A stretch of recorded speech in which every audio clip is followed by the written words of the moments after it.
Madame, Monsieur, bonsoir. Merci d'être au rendez-vous du 20h de Tri TV. Voici les titres de ce vendredi. Lutte contre le cancer, le Burkina Faso inaugure son tout premier centre de radiothérapie. Un projet devenu réalité grâce à l'aide financière et technique du Qatar. Présimètre, les acteurs du programme face à leurs partenaires dressent le bilan des actions entreprises de 2017 à 2020 dans le domaine de la redevabilité et du suivi citoyen des politiques publiques.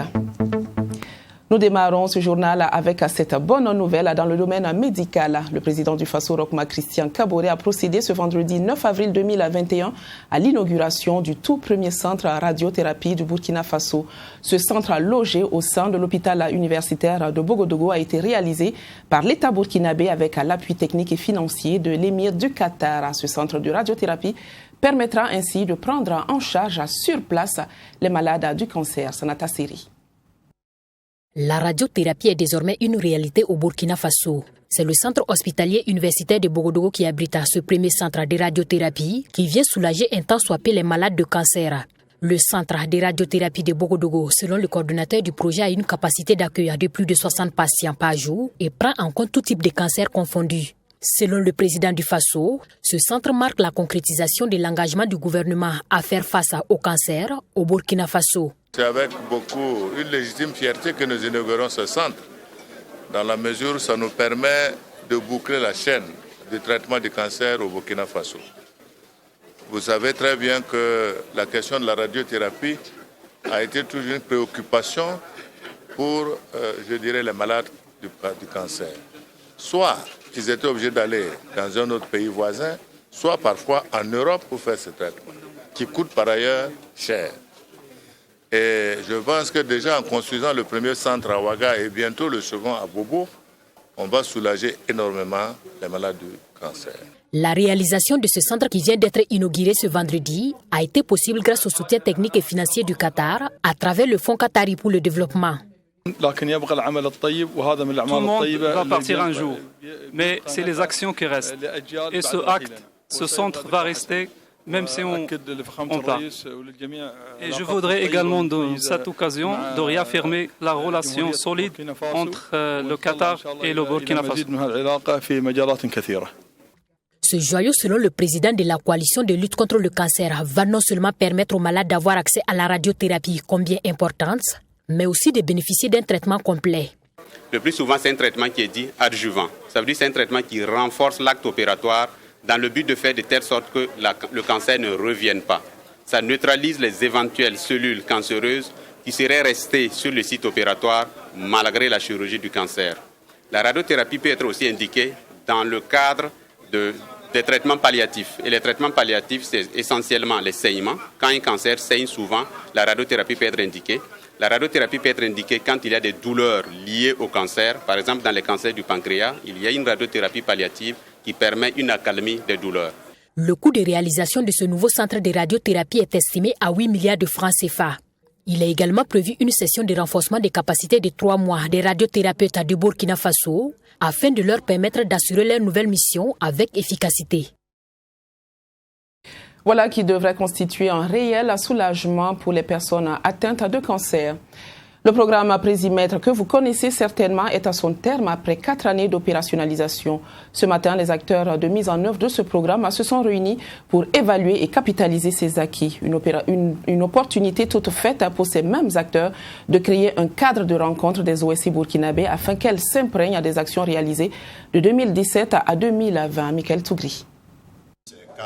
Le Centre pour la gouvernance démocratique CGD est l'un des partenaires de mise en œuvre du programme Présimètre. Sa mission, réaliser des sondages sur la mise en œuvre des engagements du président du Faso, suivi d'un dialogue démocratique, un cadre de discussion des résultats des sondages réalisés. À l'heure du bilan du programme Présimètre, le CGD estime avoir contribué à travers les sondages réalisés sur les engagements du président du Faso au renforcement de la démocratie et du contrôle citoyen. Le premier bilan, il est positif parce que déjà le sondage permettait aux citoyens de donner leur opinion sur la mise en œuvre des politiques publiques et le retour aussi des dirigeants à prendre en compte également les opinions des citoyens et travailler à améliorer ces différentes politiques publiques-là. on a vu que la plupart du temps, il y avait un écart entre ce que l'autorité disait comme exécution et ce que ressentaient les citoyens sur la mise de ces politiques publiques-là. Mais en somme, vraiment, c'est un exercice qui a renforcé la démocratie et la participation citoyenne pour un développement harmonieux du Burkina Faso. Ce forum des partenaires qui réunit tous les acteurs du programme Présimed vise à partager les acquis des différentes activités menées au cours des 4 années du programme. La démarche du programme Présimed est toute simple, celle de renforcer le niveau des cultures démocratiques des citoyens. Et à ce forum des partenaires, il sera aussi question de partager les expériences des uns et des autres en vue d'une capitalisation des initiatives développées. Dans le présent forum des partenaires du programme offre un cadre de rencontre aux organisations de la société civile burkinabé afin qu'elles s'imprègnent davantage des actions réalisées par le programme de 2017 à 2020 dans le domaine de la redevabilité et du suivi citoyen des politiques publiques. Il s'agit de procéder à une capitalisation des initiatives développées par le programme au cours de sa première phase de mise en œuvre afin de dégager des horizons plus prometteurs.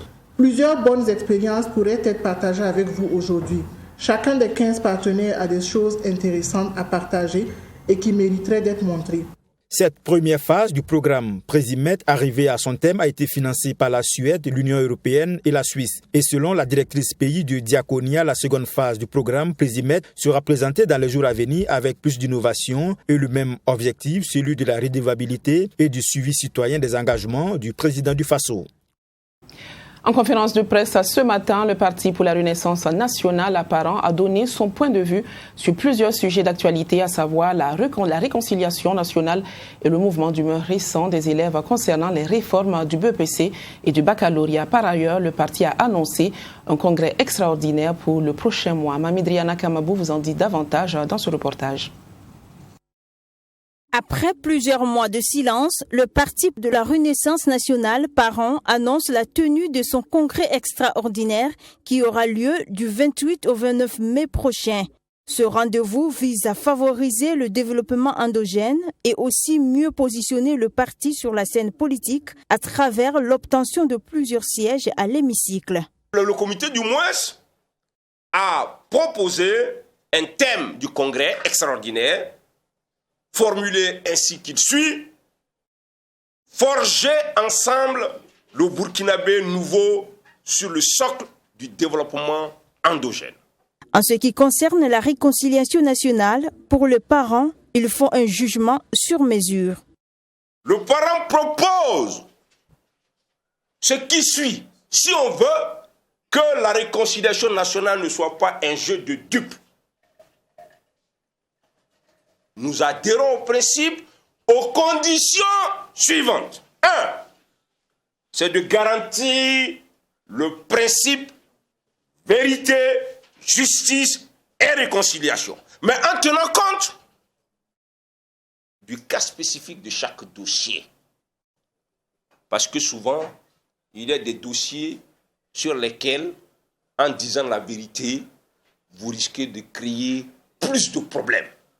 Outre ce point, le parent a donné sa lecture sur le mouvement récent des élèves contestant les nouvelles réformes du baccalauréat et du BEPC.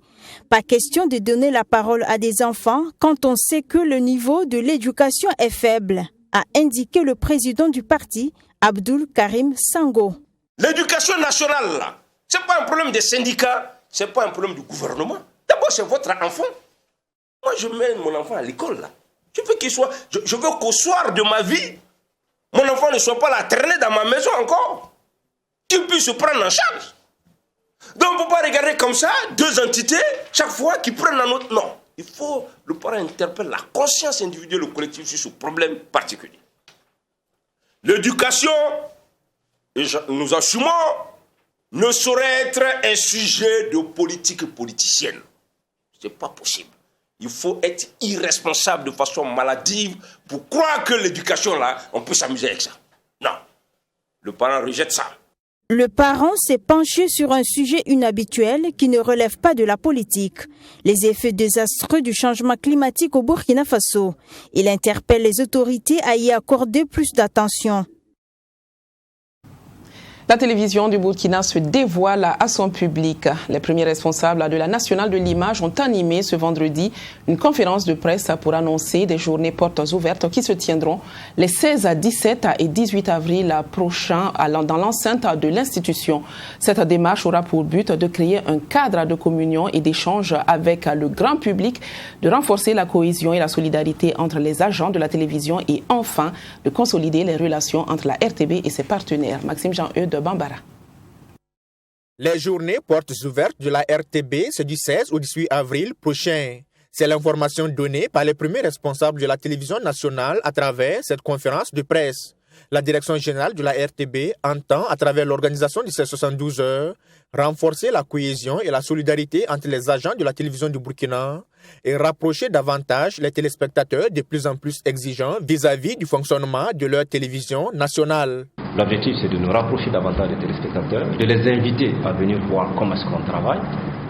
Ainsi, ils pourront mieux comprendre les difficultés dans lesquelles nous sommes. Ils seront peut-être plus tolérants.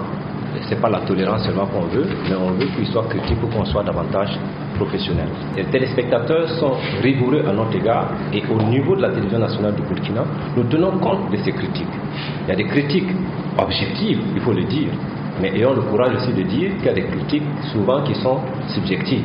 Mais nous sommes très regardants sur ces critiques. Le chef de programme est là. Chaque jour, nous faisons un travail ensemble, aussi bien que la rédaction que le service des sports. En plus de la conférence publique placée sous le thème « Rôle et place des médias publics dans le contexte de l'ouverture du paysage médiatique », plusieurs activités marqueront ces 72 heures, dont notamment la nuit des partenaires et des activités sportives. Il y a principalement deux activités, à savoir, comme le directeur le disait, le cross, un cross populaire. Deuxième activité, c'est un tournoi de Maracana, parce que c'est une occasion aussi de se frotter à d'autres institutions. Et on a pensé à la CACO, donc qui a une équipe. À côté de ces deux grandes activités-là, il y aura des jeux de société, naturellement, tout au long des 72 heures. Et là, vous aurez des jeux de Scrabble. Ces journées portes ouvertes seront également l'occasion pour les premiers responsables de la RTB de mettre en lumière de nouvelles émissions de la grille du programme. Selon les conférenciers, la semaine du 12 au 18 avril sera consacrée aux anciennes gloires de la RTB, histoire de rendre un hommage aux dévanciers. Il y a des anciens visages que les gens vont redécouvrir à l'antenne. Ça va être sous forme, pas de coprésentation, mais surtout ils vont revenir comme des invités dans le 20h pour revenir un peu sur un certain nombre d'expériences qu'ils ont vécues au niveau de la télévision du Burkina. C'est vraiment un clin d'œil qu'on fait également aux anciens pour dire que nous n'avons pas créé la télé. Nous ne faisons que ajouter de la terre à la terre, comme on dit très souvent. Cet événement permettra également au public de se faire une idée de l'évolution technologique de la télévision du Burkina à travers une exposition du matériel technologique. Et pour joindre l'utile à l'agréable, un concert est également prévu se dérouler dans l'enceinte de la RTB. Concert qui réunira la crème de la musique burkinabé avec à l'affiche des jeunes talents comme Amzi, Kayawoto, Igo Boss, Mistania, Diozi et Rasben. L'archidiocèse de Ouagadougou veut célébrer la mémoire du cardinal Paul Zungrana. À cet effet, un comité d'organisation a été mis en place. Hier, à 8 avril, les membres de ce comité ont échangé avec les hommes de médias au sujet de cet événement qui se tiendra du 29 avril au 2 mai prochain dans la ville de Ouagadougou. Yassine Savadougou pour plus de détails. Cardinal Paul Zungrana, sa vie et son œuvre, c'est sous ce thème que l'archidiocèse de Ouagadougou tient son colloque. Un colloque qui permettra de revisiter la vie, les actions et les œuvres du cardinal Paul Zungrana, qui fut archevêque métropolitain de l'archidiocèse de Ouagadougou de 1960 à 1995. Cette célébration de la mémoire de celui qui fut aussi l'un des 3 premiers prêtres de la Haute-Volta permettra, selon le cardinal Philippe Ouedraogo, d'établir un rapport global concernant le cardinal Paul Zungrana. C'est recueillir tous les témoignages, tous ceux qui l'ont connu, tous ceux qui peuvent dire quelque chose sur sa vie de façon authentique. Alors tout cela sera réuni, compilé Il y a un postulateur qui est chargé de piloter tout cela. Ça sera une étape après le colloque, et bien entendu. Et il y aura un rapport global par rapport aux serviteurs de Dieu, c'est l'expression consacrée, aux serviteurs de Dieu. Et nous transmettons ce rapport à la congrégation pour la cause des saints, qui est un des dicastères du Vatican, chargé justement de traiter toutes ces questions pour arriver au terme d'une procédure assez complexe à reconnaître les vertus et en vue de béatifier la première étape. Ce colloque étant une initiative diocésaine, a vu l'implication de tous les acteurs, chacun selon sa mission a laissé entendre le responsable du colloque. C'est tout cet assemblage de divers moyens mis en œuvre qui permettra de construire la belle pyramide du colloque dont l'assise est déjà fixée et qui se renforcera dans la prière et l'engagement de tous les acteurs et accompagnateurs de l'organisation du colloque. Tous les responsables des commissions qui sont au cœur de l'organisation ont cette vive conscience que le travail doit s'opérer dans une synergie des entreprises et des initiatives. Le bon esprit de tous les acteurs et participants imprime déjà une dynamique d'ensemble qui donne des ailes pour une organisation plus forte et soucieuse des détails. Un rappel, le colloque sur la vie et l'œuvre du cardinal Paul Zungrana se tiendra du 29 avril au 2 mai 2021 à Ouagadougou et environ 200 participants sont attendus. La Sotraco se ferait un passage sur le nouveau site de la gare routière Ouaga Inter. Hier déjà, nous vous parlions de l'inauguration de ce site routier. Une ligne de transport pour les passagers de la Sotraco a été ouverte au sein de la dite gare avec des commodités. Une initiative qui devra aider à une meilleure mobilité dans la capitale burkinabé. Michael Tougri. À l'inauguration de la gare routière Ouaga Inter, la Sotraco veut aussi contribuer à la facilité de la mobilité urbaine des usagers. Une ligne est donc ouverte avec un arrêt et un terminus pour permettre aux passagers de se déplacer en toute quiétude. C'est un de nos projets qui a vu le jour. Faire en sorte effectivement que dans ces zones où on draine assez de personnes, assez d'usagers, que le bus puisse jouer son rôle pleinement. Faire en sorte que la fréquentation des bus puisse s'améliorer. Toutes les autres lignes qui passent aura minimum 2 bus qui vont transiter par là. Et vous savez que les fréquences, toutes les 30-40 minutes, on aura toujours des passages pour permettre à ceux qui arrivent ou à ceux qui veulent partir, puissent en tout cas prendre le bus sans difficulté. C'est moins polluant et puis c'est économique aussi. Lorsque vous prenez la Sotraco, vous êtes sûr que vous êtes en tout cas exempté des accidents, également la pollution. Vous n'avez pas de soucis à se faire à ce niveau. C'est une politique de la Sotraco depuis plusieurs années, celle de développer le transport en commun dans la ville de Ouagadougou. Et l'ouverture de ce site Sotraco Ouaga Inter répond aux besoins des usagers. Plusieurs bus marqueront des arrêts ici à la gare routière Ouaga Inter pour embarquer ou débarquer des passagers. Nous avons un site à l'intérieur de la gare. Nous avons également un site à l'extérieur, là où nous sommes présentement. Et ça permettra de jouer sa participation en tant que transport intermodal. Parce qu'à la date d'aujourd'hui, si les passagers arrivent, tu peux arriver avec les taxis et prendre le bus pour le reste de ta course en ville. Tu peux arriver par le taxi et prendre le bus aussi pour aller à ton domicile et vice-versa. Ceux qui veulent aller à Koubri peuvent attendre tranquillement le bus au niveau des 2 points d'arrêt qui ont été identifiés pour la Sotraco, prendre le bus et aller, ou en tout cas vice-versa. Voilà. Deuxièmement, il y a aussi les lignes qui traversaient habituellement cette partie, notamment la ligne 2, voilà, qui désormais fera en sorte que la ligne rentre au niveau de la gare, chercher d'autres personnes et continuer en ville.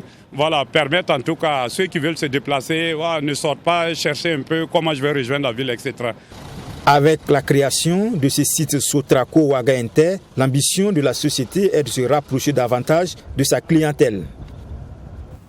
Le bureau burkinabé du droit d'auteur a tenu un atelier de sensibilisation au profit des promoteurs de cliniques et de cabinets médicaux. Cette rencontre se justifie par la mission du BBDA d'œuvrer au respect des droits de ses membres. Organisée ce jeudi 8 avril à Ouagadougou, cette rencontre a connu la participation de 11 médecins, tous responsables ou promoteurs d'établissements médicaux. Mamidriana Kamabou. Conformément à la loi 048 du 12 novembre 2019 portant protection de la propriété littéraire et artistique, le BBDA a l'obligation d'assurer la mission de gestion collective du droit d'auteur et des droits voisins. Et c'est pour accomplir sa mission que cette rencontre avec l'association de promoteurs de cliniques et cabinets médicaux a été organisée. Après 2 heures de discussion houleuse, les 2 parties prenantes se sont accordées sur l'importance de la redevance du droit d'auteur. Ce qui sous-entend que naturellement, nous devons définir les modalités de la mise en œuvre. Et je pense que le président d'honneur de la fêtière des cliniques étant un membre du BBDA, je ne vois pas pourquoi cette fêtière ne s'acquitterait pas de la redevance du droit d'auteur. Cet atelier de sensibilisation a permis aux membres de cette association de mieux comprendre le droit d'auteur, la mission du BBDA et surtout les bien-fondés du paiement de la redevance du droit d'auteur. Tout en étant surpris de cette loi, les promoteurs de cliniques et cabinets médicaux promettent d'étudier la question. Nous avons initié une réflexion. Nous allons la poursuivre. Ce n'est pas une course de vitesse.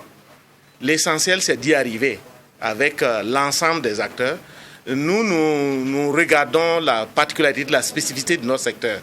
Nous verrons ce qui est adaptable en impliquant nos membres. Nous ne sommes qu'une délégation ici. Comme il y avait une délégation des artistes, c'est avec l'ensemble de ces acteurs que nous verrons qu'est-ce qui est faisable.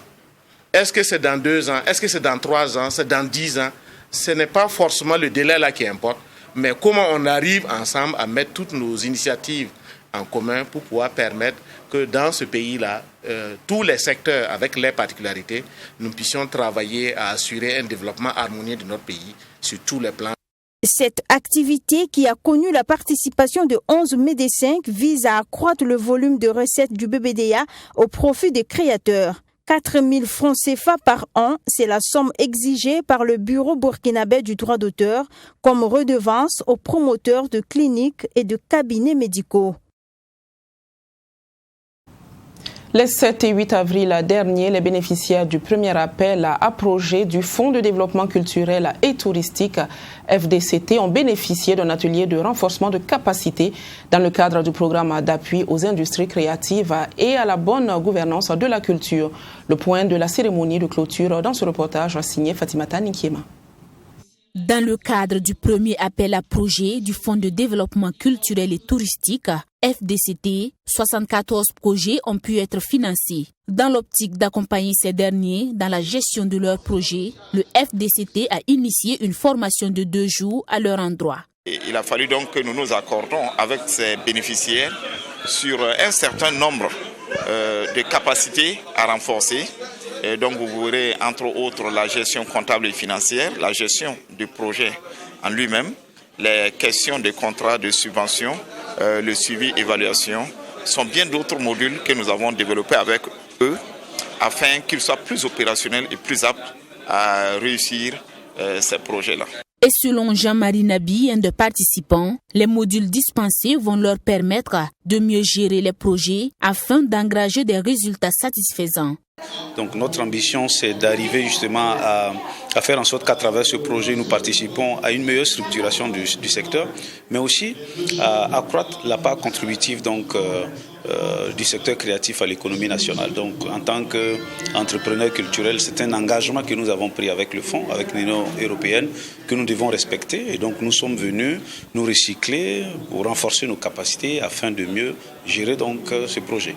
Le directeur général du Fonds de développement culturel et touristique FDCT s'est dit satisfait de ces 2 jours de travaux. Il a par ailleurs invité les bénéficiaires de ce premier appel à projet à une bonne mise en œuvre des différents projets, chose qui selon lui va motiver les bailleurs de fonds à plus investir dans le domaine de la culture et du tourisme au Burkina Faso. Plus de rythme dans ce journal. Le groupe Ouagadez a dédicacé ce jeudi 8 avril 2021 à Ouagadougou son premier album de 9 titres baptisé Ouaga à Agadez, un album qui est le résultat d'une rencontre d'échanges culturels entre le Burkina Faso et le Niger et qui aborde des thèmes comme le vivre ensemble, l'amitié et l'immigration. Ami Valiant avec la voix de Nili Tapsouba.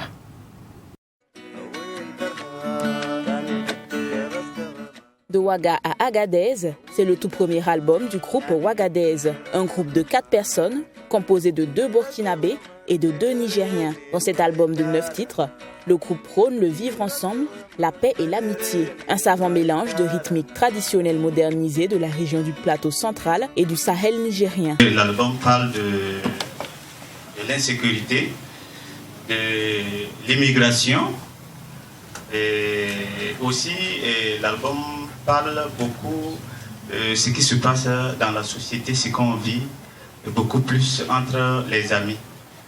Voilà.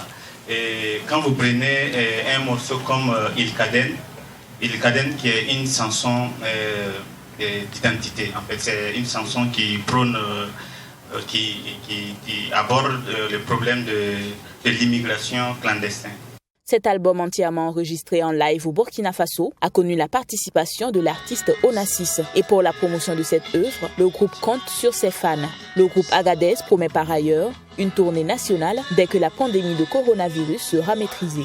Sinon, on avait vraiment des gens qui nous ont contactés beaucoup en Europe parce qu'eux, ils tournent déjà. C'est des artistes qui tournent depuis longtemps, presque partout dans le monde. Et donc, à cause de... voilà, la cause du corona. Par contre, on va parler beaucoup sur son nom parce que... On a peur de prononcer son nom. Voilà. Donc, sinon, on a effectivement beaucoup de visions. On a une vision vraiment à long terme et on a eu des collaborateurs qui nous ont contactés de l'Europe pour des tournées. Et également, nous avons prévu d'abord de tourner ici dans nos pays pour présenter l'album. Ouagadez est un groupe né en 2018 de la rencontre de 2 pays, le Burkina Faso et le Niger. Le groupe ambitionne à travers ce projet transmettre des valeurs de solidarité, de vivre ensemble et faire évoluer les mentalités sur les étrangers. L'album est chanté en moré, en français et en tamashek.